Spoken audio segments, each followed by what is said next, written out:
It's tempting to look at Divinity Original Sin and call it a throwback to the days of Baldur's Gate and Planescape Torment, a time that many role-players still look back on with much fondness. Original Sin may have the trappings of such a game, the isometric camera perspective, an adventuring party of 4, magic spells, and pubs to relax in, and all manner of RPG staples. But this game is very much its own, and a fantastic fantasy journey in its own right, full of tense turn-based battles, grand wizards, and clever spots of humor and self-deprecation. Blood runs red, nearly identical to a man's. The volume of the blood can cause quite a mess, as you can imagine, so we're careful to perform the sacrifice within our specialized chambers only. These chambers are designed not only to collect wayward fluids, but also to muffle any unsavory noises produced by defiant lost ones. Original Sin gets off to a slow start, which can prove a little frustrating in the early hours when you traipse about the first town, learning the ins and outs of the game's systems. The introductory dungeon and an array of tooltips teach you the basics, but there are still common genre conventions you must learn to live without, such as waypoints and automated crafting interfaces. This is your chance to explore, to test the waters, and to poke and prod at the game to discover what makes it tick.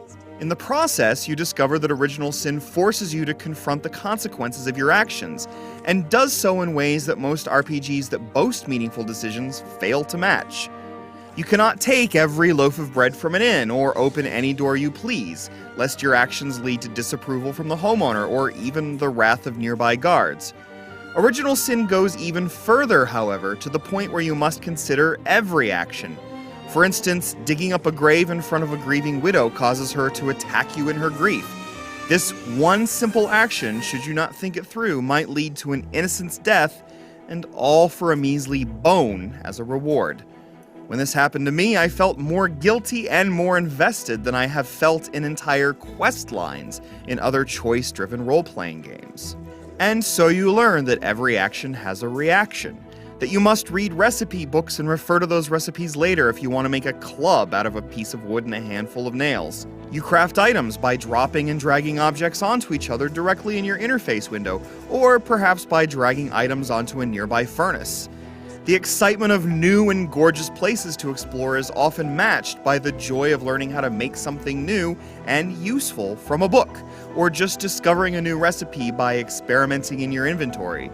You spend a lot of time in your inventory windows, which proves rather cumbersome after a while, but there's that special moment when you create a magical starfish by accident, and then you work to figure out what exactly you can do with a magical starfish. What a wonderful place this is to be, brimming with terrific characters that have heartbreaking and sometimes crazy stories to share.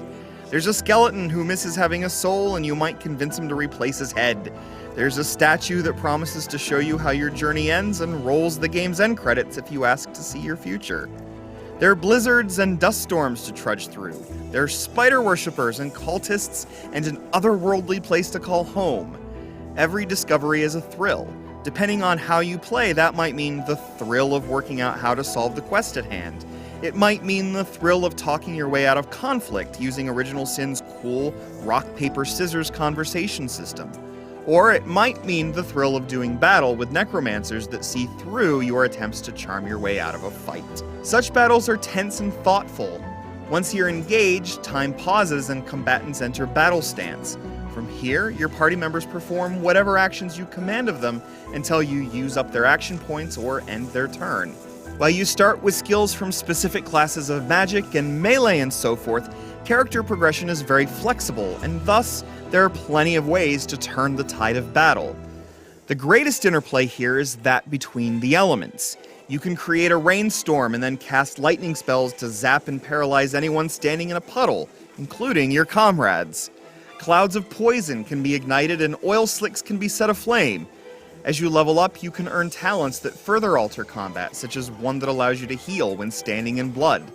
Some battles are rather challenging, but pay careful attention to the elements and spend skill points smartly, and you can overcome. I haven't mentioned a number of Original Sin's minor flaws. A few bugs, some fiddly micromanagement, switches that are hard to see, a clumsy stealth sequence, and so forth. But I also haven't mentioned so many of the game's wondrous surprises. Dungeons that spring new kinds of traps on you and have you once again reconsidering how you must think about traveling through this mysterious world. Great writing that fleshes out characters in a few sentences without turning them into one-note cliches. I can't describe it all here. All I can do is ask for your trust when I tell you that Divinity Original Sin is a special role-playing game, and playing it is to fall in love with RPGs all over again.